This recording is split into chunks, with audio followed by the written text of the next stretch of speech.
Hi folks, this is Peter Boykin, running for Lieutenant Governor of North Carolina. I also run the website GoRightNews.com, and as well as I'm running for office, you can go to PeterBoykin.com. So, welcome to this new week in Joe Biden's America, where the unexpected continues to redefine our norms. First and foremost, a round of applause to, let me forget the name right, but Cyanus Palacojas, Miss Nicaragua, for clinching the coveted Miss Universe 2023 title. And yes, let's take a moment to appreciate the fact that she is indeed a biological female. It's a sign of the times when such clarification is needed, considering the recent participation of two gentlemen in this year's pageant. A decade ago, this wouldn't even have raised an eyebrow. But here we are, navigating new territories of inclusivity and identity. In the world of political shifts and notable events, we mourn the passing of Rosalynn Carter, the indomitable wife of former President Carter, who gracefully impacted American society for 96 remarkable years. Her legacy will forever resonate in the fabric of our history. Meanwhile, in the Lone Star State, Texas Governor Greg Abbott has thrown his support behind the one and only Donald Trump. No surprises here, considering the political landscape. Speaking of political landscapes, let's cast our gaze to the 1975 when Ronald Reagan announced his presidential bid. A pivotal moment, indeed, in the tapestry of American politics. And let's not forget the current GOP dynamics, where Trump's dominance remains unshaken, commanding a towering 58.9% average in the primary polls. DeSantis and Nikki Haley trail behind at 14.4 and 10.7 respectively. The numbers paint a clear picture of the continued influence of the former president in shaping the Republican landscape. Moving along. This week,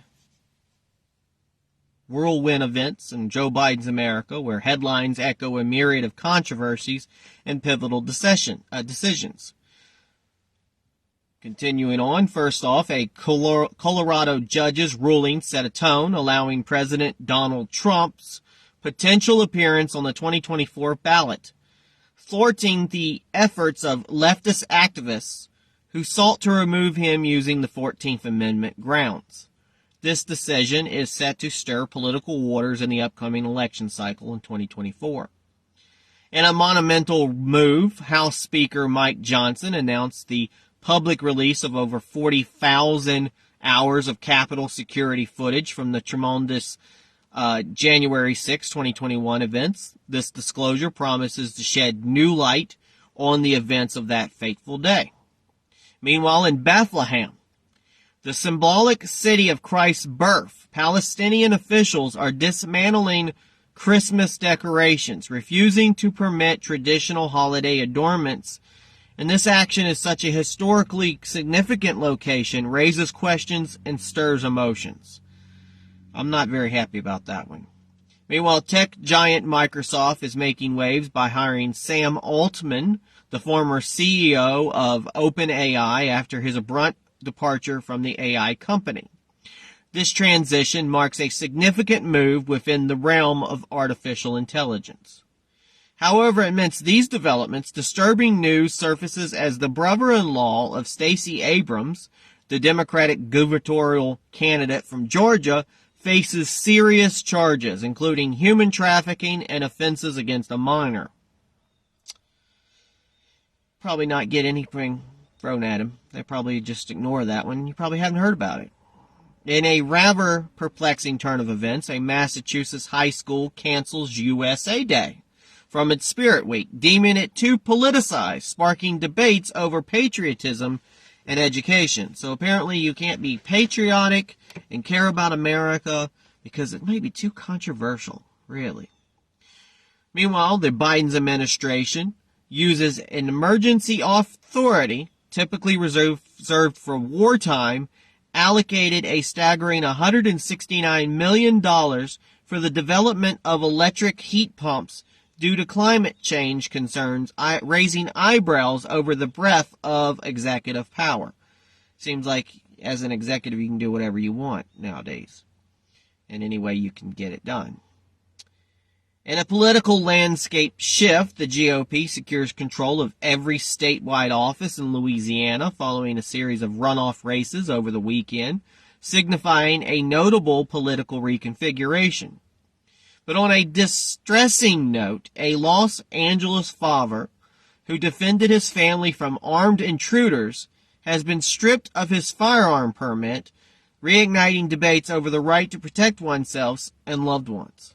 Again, Second Amendment basically says you have the right to bear arms, and you're not supposed to take that right away.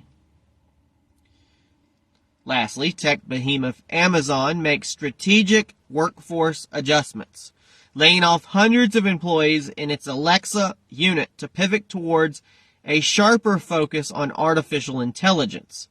You know, the same artificial intelligence that just crushed a man to death, like last week. Signaling changing priorities within the company. Yeah, let AI do it. It's cheaper, right? Now, this week's assortment of headlines in Joe Biden's America presents a mosaic of controversies, political maneuvers, and societal debates, leaving us to ponder the intricate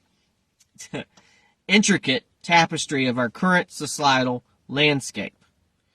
So this week, in Joe Biden, so far, we have witnessed a blend of progress, remembrance, and a constant ebb and flow of political tides.